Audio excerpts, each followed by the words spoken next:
Hello everyone, welcome to ITLS Academy। हमारा topic है novel expression systems for vaccine production. ये part 1 है। 2 part में हम इस लेक्चर को कवर करने वाले हैं, जिसमें कि हम कुछ नॉवेल एक्सप्रेशन सिस्टम्स को पढ़ेंगे। जैसे कि अभी हमने फंजाई को देखा, फंजाई के एक्सप्रेशन सिस्टम के बारे में पढ़ा जो हमारे लास्ट लेक्चर्स थे। तो फंजाई के अलावा भी बहुत से जैसे कि प्लांट्स हैं, बहुत से ऑर्गेनिजम्स हैं, उनको as a vaccine production host use किया जा सकता है। तो कुछ उन्हीं नोवेल एक्सप्रेशन सिस्टम्स के बारे में पढ़ेंगे। हम देखेंगे कि ऐसी कौन कौन सी और चीज़ें हैं जिनको कि हम वैक्सीन प्रोडक्शन के लिए यूज़ कर सकते हैं। तो चलिए स्टार्ट करते हैं अपना लेक्चर।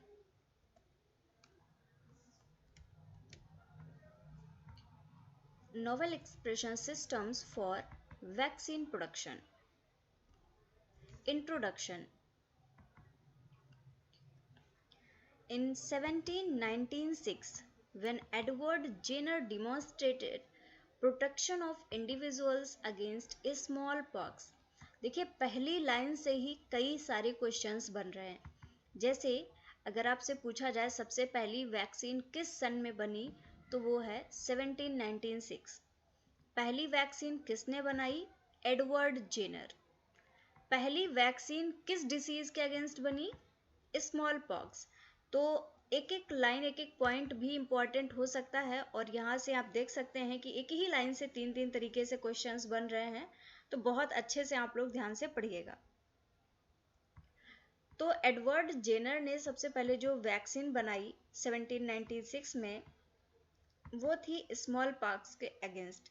स्मॉल पॉक्स की वैक्सीन बनाने के लिए इन्होंने स्मॉल पॉक्स को इनोकुलेट किया with cowpox virus. Cowpox virus के साथ इनोकुलेशन होने के बाद में ही established vaccine as an effective tool to combat infectious diseases. अब इन्होंने एक ऐसा कंपोजिशन बना दिया जो कि ऐसी इन्फेक्शियस डिसीजेस को इरेज करने में हेल्प कर रहा था जिनको कि नॉर्मली इरेज करना नामुमकिन था। तो यहीं से वैक्सीनेशन की स्टार्टिंग हुई। With advances in genomics and proteomics. Genomics और प्रोटियोमिक्स दो ऐसी ब्रांचेस हैं जिनके मिलने से ही वैक्सीन का प्रोडक्शन हो रहा है। And there has been an explosion in new knowledge that has enabled better understanding of the molecular pathways underlying pathogenesis, the host immune system, and host pathogen interaction. जैसे जैसे जीनोमिक्स और proteomics की study बढ़ती गई, बहुत सारी नई understanding, बहुत सारी नई नॉलेज मिली, जिससे कि आप इजिली पैथोजेनेसिस को पता कर सकते हैं। पैथोजेनेसिस मतलब कि कोई भी माइक्रो ऑर्गेनिज्म है तो वो डिसीज कॉज किस तरीके से कर रहा है, मैकेनिज्म क्या है उसके डिसीज कॉज करने की, पैथोजेनेसिस क्या है, उस पैथोजेनेसिस का मॉलिक्यूलर पाथवे डिमॉन्स्ट्रेट किया जा सकता है, समझा जा सकता है। और अगर एक बार मॉलिक्यूलर पाथवे समझ में आ गया तो बहुत मुमकिन है कि उसके लिए, उसको रोकने के लिए या उसको इन्हेंस करने के लिए जैसी वैक्सीन की रिक्वायरमेंट है वो किया जा सकता है। इसके अलावा होस्ट इम्यून सिस्टम को भी अच्छे से समझा गया और होस्ट पैथोजन के इंटरेक्शंस को भी समझने में बहुत मदद मिली। होस्ट पैथोजन मतलब कि जिसके अंदर ये माइक्रो ऑर्गेनिज्म जा रहा है वो होस्ट है, और पैथोजन तो खुद माइक्रो ऑर्गेनिज्म है ही। पैथोजन मतलब डिसीज कॉजिंग माइक्रो ऑर्गेनिज्म। तो इन दोनों के बीच में इंटरेक्शन किस तरीके का है ये भी बहुत ज़रूरी है, और इसको भी जीनोमिक्स और प्रोटियोमिक्स की मदद से समझने में बहुत आसानी हुई।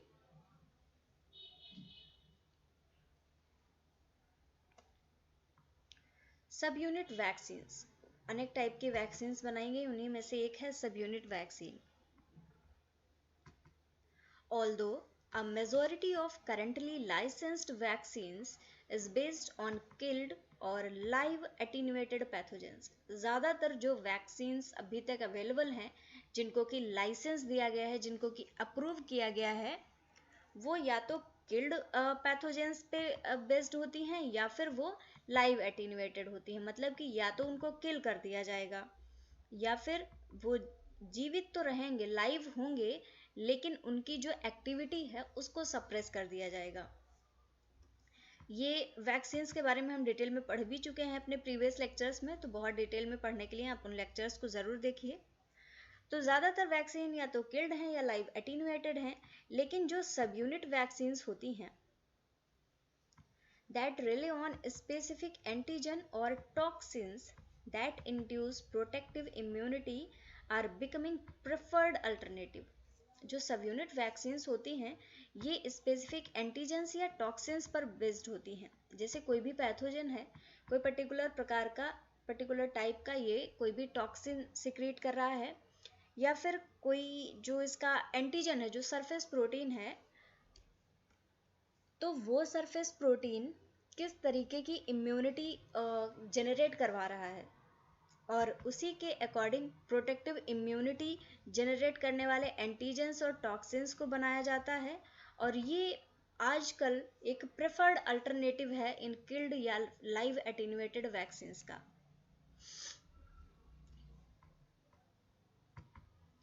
Initially, subunit vaccines were based on toxins purified from culture supernatant of host organisms। सब यूनिट वैक्सीन्स को जब स्टार्ट किया गया, जब सब यूनिट वैक्सीन्स मार्केट में आई, जब ये आइडिया आया कि सब यूनिट वैक्सीन्स बनाई जा सकती हैं, तो उस समय पे इनको टॉक्सिन्स की मदद से बनाया जा रहा था, टॉक्सिन्स पे बेस्ड थी, और इनको जो होस्ट ऑर्गेनिज्म है उसके कल्चर सुपरनेटेंट से प्योरीफाई किया जा रहा था, जैसे कि टिटनेस और diphtheria toxin.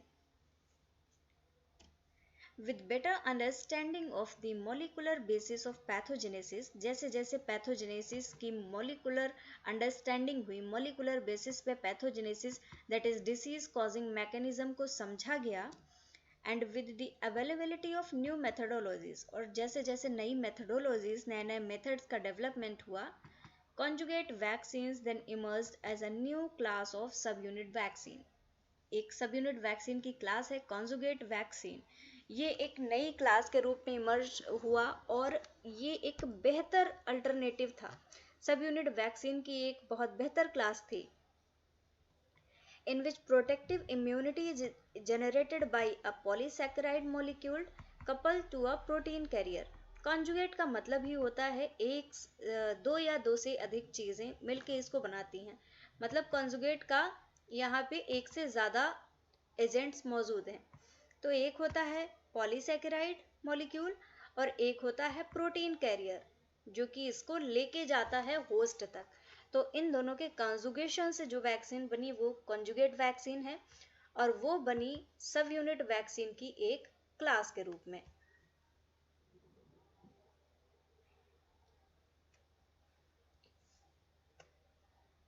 Expression systems. Over the last 4 to 5 decades, several systems for the expression of target proteins have been developed। Target proteins के एक्सप्रेशन के लिए बहुत सारे सिस्टम्स डेवलप हो चुके हैं, एक्सप्रेशन सिस्टम ढूंढे जा चुके हैं, डिस्कवरी हो चुकी है, and new one continue to emerge, और नए नए एक्सप्रेशन सिस्टम्स कंटिन्यूली इमर्ज होते रहते हैं, लगातार इनकी डिस्कवरी होती रहती है, रिसर्च कंटिन्यू होती रहती है।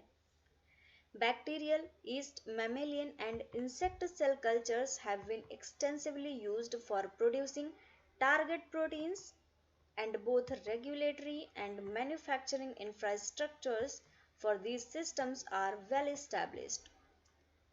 बहुत से कल्चर्स हैं, जैसे कि बैक्टीरियल कल्चर है, ईस्ट कल्चर है, मैमेलियन कल्चर है, इंसेक्ट सेल कल्चर्स है, इन सभी का यूज़ होता है टारगेट प्रोटीन्स के प्रोडक्शन के लिए, और इनकी मदद से रेगुलेटरी और मैन्युफैक्चरिंग जो है वैक्सीन्स की, उसको बहुत अच्छे से मैनेज करके ऑपरेट किया जा रहा है, बहुत इस्टेब्लिश्ड सिस्टम बन के तैयार हुआ है।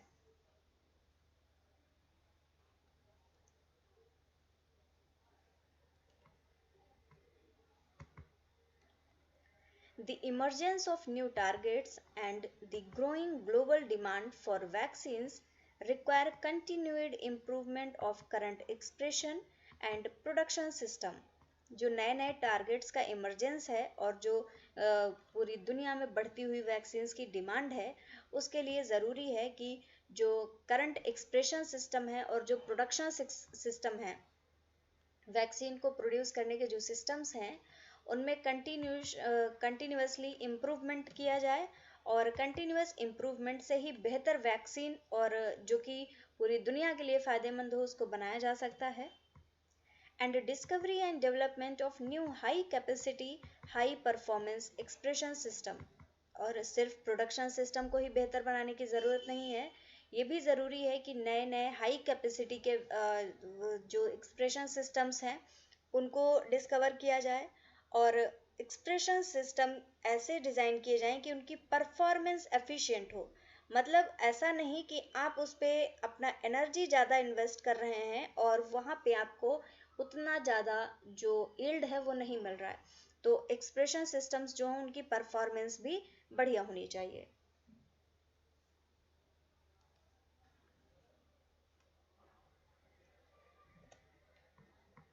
नोवेल एक्सप्रेशन सिस्टम्स, कुछ एक्सप्रेशन सिस्टम्स हैं जो कि यूज़ किए जाते हैं। फंगल एक्सप्रेशन सिस्टम को हमने डिटेल में पढ़ा भी है। उसके अलावा भी कुछ एक्सप्रेशन सिस्टम्स हैं जिनको हम चलिए पढ़ते हैं। सबसे पहला है ट्रांसजेनिक एनिमल्स। ट्रांसजेनिक एनिमल्स जैसे कि ऐसे एनिमल्स जिनको कि जेनेटिक इंजीनियरिंग के थ्रू बनाया गया है। ये ऐसे एनिमल्स होते हैं जिनको कि आप अपने अकॉर्डिंग डिज़ाइन करते हैं कि आपको क्या चीज़ चाहिए, क्या चीज़ नहीं चाहिए, आप उस हिसाब से एक एनिमल डिज़ाइन कर लेते हैं। उनको हम ट्रांसजेनिक एनिमल बोलते हैं। So transgenic animals such as rabbit, sheep, goat, pigs, and cows have been studied as alternative systems for protein production. इनको प्रोटीन प्रोडक्शन के लिए एक अल्टरनेटिव सिस्टम की तरह हमेशा स्टडी किया गया है, और बहुत सारे इनके ट्रांसजेनिक एनिमल्स बनाए भी जा चुके हैं, particularly for expressing targets that require complex post translational modification.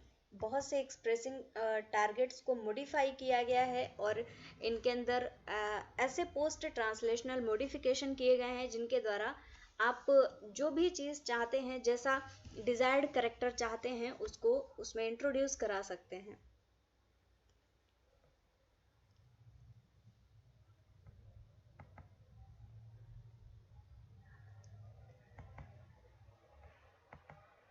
Most targets produced in transgenic animals are complex enzymes. ज़्यादातर जो टारगेट्स होते हैं ट्रांसजेनिक एनिमल्स में, वो कॉम्प्लेक्स एंजाइम्स होते हैं, such as blood factor, antibodies, wound healing enzymes and hormones. ज़्यादातर blood factors को, एंटीबॉडीज़ को, वुंड हीलिंग एंजाइम्स को और हॉर्मोन्स को ट्रांसजेनिक एनिमल्स में टारगेट किया जाता है। इनका एक्सप्रेशन अल्टर किया जा सकता है। although they are also being used for produce vaccine. इनका वैक्सीन प्रोडक्शन के लिए ऑलरेडी यूज हो रहा है, लेकिन फिर भी ट्रांसजेनिक एनिमल्स में इनको अल्टर करके भी एक्सप्रेशन सिस्टम को बेहतर बनाया जा सकता है और स्टडी किया जा सकता है।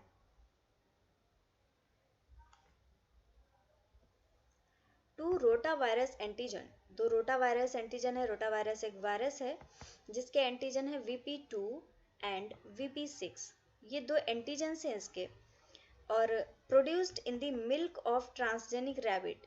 ये एंटीजन कहाँ मिलते हैं? ट्रांसजेनिक एनिमल के मिल्क में ये मिलते हैं। ट्रांसजेनिक एनिमल कौन सा? रैबिट के मिल्क में। And it was shown to be immunogenic, और ये ऐसा पाया गया है कि ट्रांसजेनिक एनिमल में बनने वाले ये जो एंटीजन्स हैं, ये इम्यूनोजेनिक हैं, मतलब कि होस्ट बॉडी में जब ये जाएंगे तो एक इम्यून रिस्पॉन्स को जेनरेट करेंगे। And they significantly reduced viral antigen shedding in a mouse model when delivered orally. और ये भी देखा गया है कि जब इन एंटीजन्स को इंट्रोड्यूस कराया गया माइस मॉडल में या माउस मॉडल में, जब ओरल रूट से दिया गया, तो उन्होंने एंटीजन शेडिंग को काफी हद तक रिड्यूस कर दिया। नेक्स्ट है मशरूम्स। मशरूम्स क्या है? मशरूम फंगस होते हैं, फंजाई होते हैं, तो मशरूम्स के बारे में हालांकि स्पेसिफिकली हमने नहीं पढ़ा, लेकिन फंगल एक्सप्रेशन सिस्टम के बारे में हमने डिटेल में पढ़ा है। तो मशरूम्स भी एक नोवेल एक्सप्रेशन सिस्टम में आते हैं, इनके बारे में भी कुछ बातें हैं, जैसे कि A recent report described a button variety of the edible mushroom. Recent reports में एक बटन मशरूम को, एडिबल मशरूम की एक वैरायटी है जिसको कि बटन वैरायटी बोलते हैं, इसको डिफाइन किया गया है, इसके बारे में स्टडी की गई है, और इस बटन मशरूम का नाम है एगेरिकस बाइस्पोरस। इसका नाम होता है white button mushroom. As a means for producing recombinant proteins on a large scale, Agaricus bisporus का बहुत बड़े स्केल पे यूज होता है रिकॉम्बिनेंट प्रोटीन्स के प्रोडक्शन के लिए। The technology is based on genetic transformation of fruiting body explants. ये टेक्नोलॉजी है जो कोई भी रिकॉम्बिनेंट प्रोटीन्स के प्रोडक्शन की, ये जेनेटिक ट्रांसफॉर्मेशन पे डिपेंड करती है। फ्रूटिंग बॉडी एक्सप्लांट्स के ट्रांसफॉर्मेशन से मतलब है, आपने अगर मशरूम का स्ट्रक्चर देखा हो तो कुछ इस तरीके का स्ट्रक्चर होता है। तो इस तरीके के स्ट्रक्चर में ये जो अपर पार्ट होता है इसी को फ्रूटिंग बॉडी बोला जाता है, नीचे के पार्ट को स्टेम बोलते हैं। तो ये जो फ्रूटिंग बॉडी होती है, इस फ्रूटिंग बॉडी के ट्रांसफॉर्मेशन से, तरह तरह के जेनेटिक ट्रांसफॉर्मेशन करके नई नई टेक्नोलॉजीज की मदद से रिकॉम्बिनेंट प्रोटीन्स को बनाया जाता है। Particularly the gills to introduce the target gene, और टारगेट जीन्स को इंट्रोड्यूस करने के लिए गिल्स का यूज होता है। गिल्स क्या होते हैं, अगर ये मशरूम है और ये इसकी स्टेम है, तो आपने देखा होगा कि मशरूम के नीचे वाले पार्ट में ऐसे ऐसे कुछ ब्राउन कलर के थ्रेड लाइक स्ट्रक्चर दिखाई पड़ते हैं, ये गिल्स होते हैं। तो ये जो गिल्स होते हैं ये टारगेट जीन के इंट्रोडक्शन के लिए रिस्पॉन्सिबल होते हैं।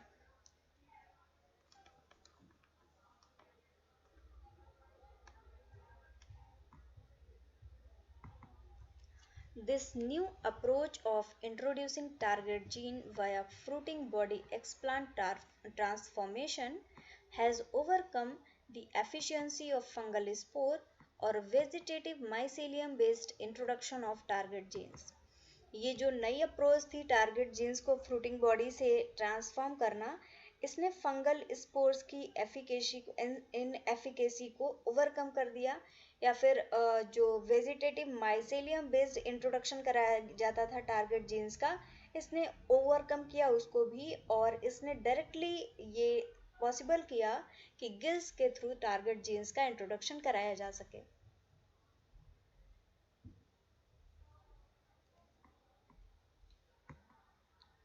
The technology has some definite advantages, including the ability for rapid expansion to produce bulk quantities, low cost infrastructure, contained facilities, and established practices of food grade mushroom production। ये जो technology है mushroom की genetic engineering के through recombinant proteins के production की, इसके बहुत सारे एडवांटेजेस हैं, जैसे कि ये जो मशरूम्स हैं इनका रैपिड एक्सपेंशन किया जा सकता है, बल्क क्वांटिटीज़ में अपना प्रोडक्ट प्रोड्यूस करने के लिए इजीली ग्रो करा सकते हैं, कहीं भी ग्रो हो सकती है।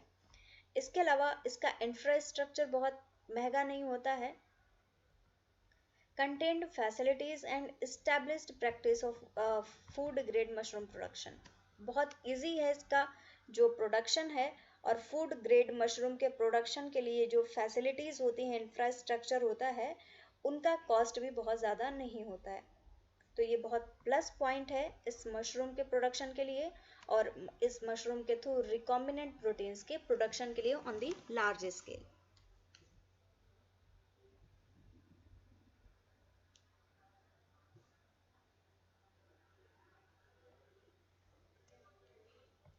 अगला है लेमना। लेमना एक एक्वाटिक प्लांट है जो कि पानी में प्रेजेंट होता है। The aquatic plant Lemna is another production system, ये एक दूसरा प्रोडक्शन सिस्टम है जिसको कि यूज किया जा सकता है। that is being examined for large scale manufacturing of recombinant proteins.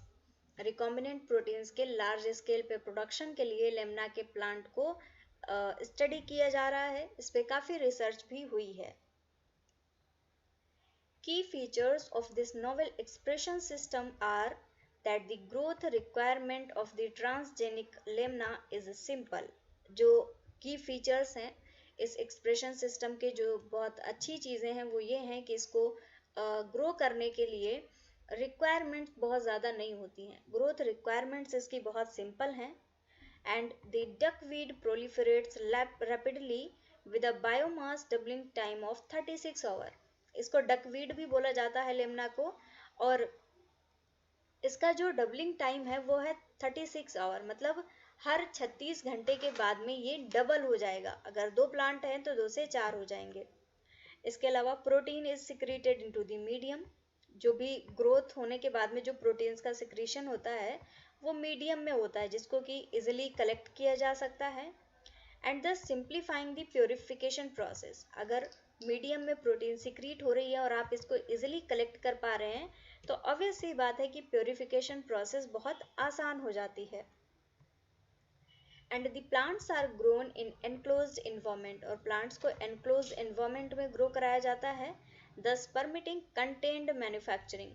और कंटेन्ड मैन्युफैक्चरिंग इसके थ्रू पॉसिबल है क्योंकि एनक्लोज्ड इन्वायरमेंट में प्लांट्स की ग्रोथ हो रही है. तो ये कुछ की फीचर्स हैं लेमना प्लांट के as a expression system. Next है plants. Plants offer several advantages as production system. Production system के रूप में प्लांट्स बहुत सारे एडवांटेजेस प्रदान करते हैं, including position of eukaryotic post translational modification machinery, ability for simple low cost scale up for manufacturing and safety. Plants को as a expression system use करने के बहुत सारे एडवांटेजेस हैं. यूकैरियोटिक पोस्ट ट्रांसलेशनल मशीनरी का इजी पोजीशन होता है. इसके अलावा इनमें ये एबिलिटी होती है कि लो कॉस्ट के स्केल अप में ये सिंपली ग्रो कर जाते हैं. मतलब प्लांट्स के लिए बहुत ज़्यादा कोई हाई फाई चीज़ की ज़रूरत नहीं होती है.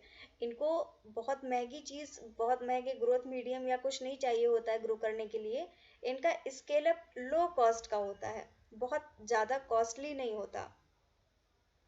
और सेफ्टी भी, ऑब्वियसली प्लांट है, हर्बल चीज़ें हैं तो वो कभी हानिकारक नहीं होती हैं in most of the cases, तो सेफ भी रहता है. And as plants do not harbor mammalian pathogens and plant pathogens do not infect humans. और सेफ्टी इसलिए भी क्योंकि बहुत इंपॉर्टेंट पॉइंट है कि जो प्लांट्स होते हैं इनमें ऐसी एबिलिटी नहीं होती कि ये मैमेलियन पैथोजेंस को अपने अंदर ग्रो करा सकें, क्योंकि मैमेलियन पैथोजेंस को जो चीज़ें चाहिए वो उनको प्लांट में नहीं मिलेंगी, क्योंकि सारी चीज़ें डिफरेंट होती हैं, उनकी सेल वॉल होती है. पहली बात तो मैमेलियन पैथोजेंस उनके सेल वॉल को ही क्रॉस नहीं कर पाएंगे क्योंकि उनकी सेल वॉल बहुत हार्ड होती है, सेलुलोजिक होती है. इसके अलावा ये भी देखा गया है कि अगर प्लांट में कोई पैथोजेंस हैं भी तो प्लांट पैथोजेंस ह्यूमंस को इन्फेक्ट नहीं कर पाते हैं, क्योंकि अब जो प्लांट में ग्रो कर रहा है तो उसकी रिक्वायरमेंट्स कुछ अलग हैं. अब प्लांट का तो खाना ही अलग होता है, उनको तो स्टार्च चाहिए खाने के लिए, तो प्लांट में जो पैथोजेंस होंगे उनको भी तो ऐसा ही कुछ चाहिए होगा. किसी को स्टार्च चाहिए, किसी को सेल्यूलोज चाहिए. और अगर ये ह्यूमंस में पहुंच गए तो ह्यूमंस में तो उनको ना तो स्टार्च मिलेगा ना तो सेल्यूलोज मिलेगा, क्योंकि ह्यूमंस में कंजप्शन का मोड है शुगर का ग्लूकोज. तो अगर वो ग्लूकोज पे सरवाइव ही नहीं कर पा रहे हैं तो फिर वो इन्फेक्ट नहीं करेंगे. इसके अलावा भी बहुत से रीजंस हो सकते हैं, लेकिन समझने के लिए ये चीज़ काफ़ी है कि जो प्लांट्स हैं वो मैमेलियन पैथोजेंस को ग्रो नहीं करा सकते और जो ह्यूमंस हैं वो प्लांट पैथोजेंस को सरवाइव नहीं होने देंगे. इसीलिए इनको काफ़ी सेफ भी माना जाता है as a expression system.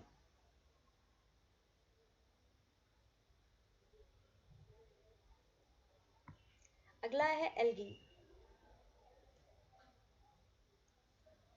Chlamydomonas reinhardtii is a well studied representative of green algae. ये एक टाइप की ग्रीन एल्गी है, सिंपली आपने नाम भी सुना होगा, क्लेमाइडोमोनास ग्रीन एल्गी होती है.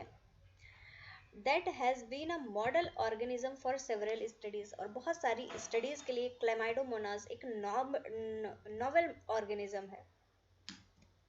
नॉवल मॉडल ऑर्गेनिज्म का मतलब है कि ज़्यादातर चीज़ों में इसको स्टडी किया जाता है, including light induced gene expression, और इसमें ये भी देखा गया है कि लाइट इसमें जीन एक्सप्रेशन का भी इंडक्शन करा सकती है।